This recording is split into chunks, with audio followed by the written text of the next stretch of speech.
Imagine that you have decided to take steps to improve the security of your home. What options do you have available? You could reinforce the locks or install a gate. Perhaps you could set up a camera system to monitor your property. So which is the best choice? Well, before deciding on a solution, you first need to consider the threats that you are most likely to face. Similarly, cybersecurity threats exist in many forms, and the first step toward implementing effective safeguards is to better understand the types of threats that are out there. In this video, you will become familiar with the threat landscape, what it is, and how it can potentially affect you. You'll be introduced to several concepts that will be explored in greater depth later on. On completion of this video, you should have a high-level understanding of the threat landscape and how it has changed over time. You'll also be able to describe the manner and environment in which cyber attacks take place. To illustrate the importance of these concepts, let's examine them from the perspective of the local ice cream shop, Sam's Scoops. With a recent surge in popularity, the shop is struggling to keep up with phone and email orders. Sam has been advised to use business software to manage these tasks, but she knows little about the options available. She is also wary of taking any operations online because of security issues associated with the threat landscape. Let's first break down what is meant by threat landscape.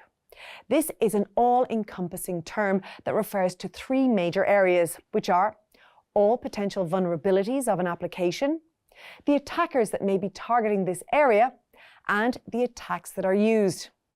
Traditionally, threats to a business include intruders accessing a physical location and removing items of value. But as you may know, a large volume of business these days takes place online. With this trend, new threats and attacks begin to manifest.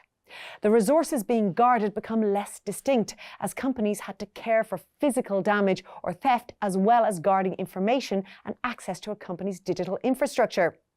During this transition, there was a clear distinction between intranet, which is the internal communications of a company, and internet, or the worldwide connected web. Companies and individuals would typically set a firewall to guard important internal resources. A firewall can be defined as a block or filter that prevents some external items from entering a system. This firewall was placed at the gate of a company's digital infrastructure and, much like a security guard, prevents any potentially harmful elements from entering.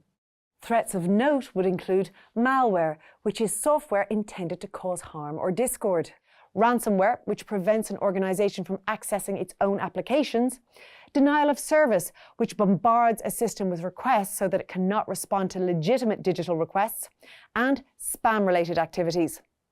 These attacks are typically clicked or triggered and access a company's internal system. To prevent this, a firewall limits the content that is allowed to enter. However, the threat landscape has further evolved as an increasing number of individuals work from home. This added to the complexity of defending a system due to the need to increase the level of external access that is required for remote work.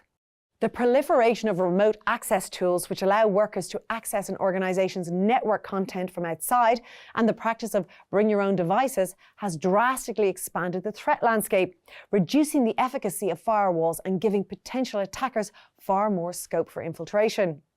Much like the security guard mentioned earlier, firewalls typically relied on there being a limited number of entry points.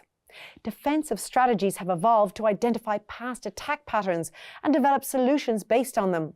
However, cyber criminals have evolved with these approaches to continue gaining illicit access. Some modern approaches don't even require a direct vulnerability to exploit, but instead attempt to harvest personal data on an individual. This stolen data is then used to spoof or imitate their identity and then gain access through legitimate channels. You've observed that the nature of accessing network changes regularly, which means that potential attackers look for new vulnerabilities to exploit, and new security strategies must be developed as a result. In this video, you have learned about the threat landscape and how it has evolved over time. This includes being aware of how defensive and offensive actors are constantly competing with one another to construct and deconstruct security initiatives designed to secure digital applications.